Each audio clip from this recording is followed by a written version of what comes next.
ចាជ្រាបសួរពុកម៉ែបងប្អូនទាំងអស់គ្នាជាទីស្រឡាញ់ជាទីរាប់អានចាថ្ងៃនេះស្រីម៉ាប់មកដល់ទៀតហើយចាថ្ងៃនេះស្រីម៉ាប់បង្វែរអារម្មណ៍ពុកម៉ែបងប្អូនទាំងអស់គ្នាមកទស្សនាវីដេអូខ្លីៗជាមួយនឹងខ្ញុំចានៃទេសភាពនៃទីក្រុងម៉ុងរ៉េអាល់ណាបងប្អូនទាំងអស់គ្នាចាថ្ងៃនេះនឹងខ្ញុំមានមោទនភាពខ្លាំងណាស់បាននាំបងប្អូនស្រី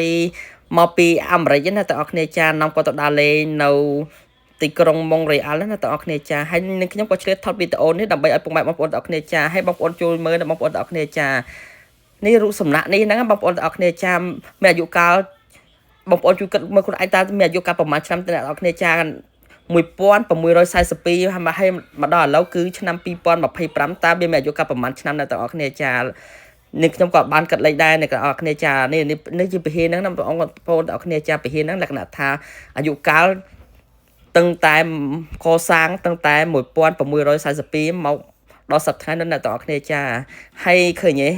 គេនៅតែជួសជុលនៅតែស្អាតដូចដើមបងប្អូនទាំងអស់គ្នាចាឥឡូវនេះខ្ញុំឲ្យមើលបងប្អូនមើលម្ដងទៀតដើម្បីបញ្ជាក់ថា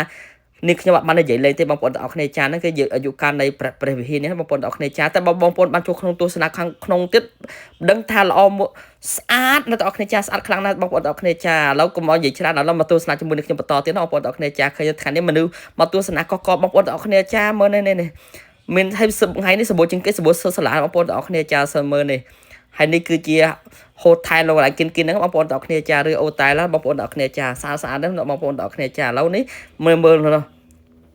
ប្អូនស្រីនេះខ្ញុំដើរណាបងប្អូនទាំងអស់គ្នាចាគេធ្វើដើរលក្ខណៈធ្វើ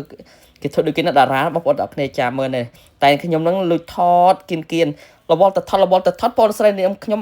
ដឹងដល់ណានេះបងប្អូនទាំងអស់គ្នាចាឥឡូវជួយរបងប្អូនស្រីរបស់នេះខ្ញុំជាមួយនឹងខ្ញុំបងប្អូនទាំងអស់គ្នាចានេះវល់ដល់ថតមិនដឹងតើបងប្អូនស្រីដល់ណាហើយនឹងដែល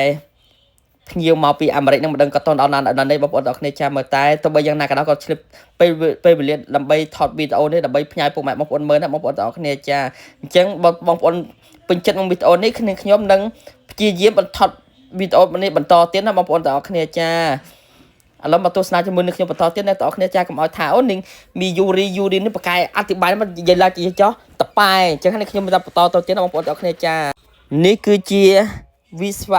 កម្មអាគារចាស់បងប្អូនទាំងអស់គ្នាចាមានអាយុកាលរាប់រយឆ្នាំបងប្អូនទាំងអស់គ្នាចាឃើញទេតែមើលទៅនៅតែស្រស់ស្អាតបងប្អូនទាំងអស់គ្នាចាតែនិយាយពីតម្លៃប៉ែននិយាយទៅបងប្អូនអើយឃើញតែចាស់ចឹងណាបងប្អូនអើយតម្លៃកប់បងប្អូនទាំងអស់គ្នាចាមិនថាអូតែលមិនថាអីទេបងប្អូនទាំងអស់គ្នាចាអូតែទៅនិយាយថាខាងផ្ទៃខាងក្រោមមិនអ្នកទាំងអស់គ្នាមើលទៅឃើញថាអូឃើញចាស់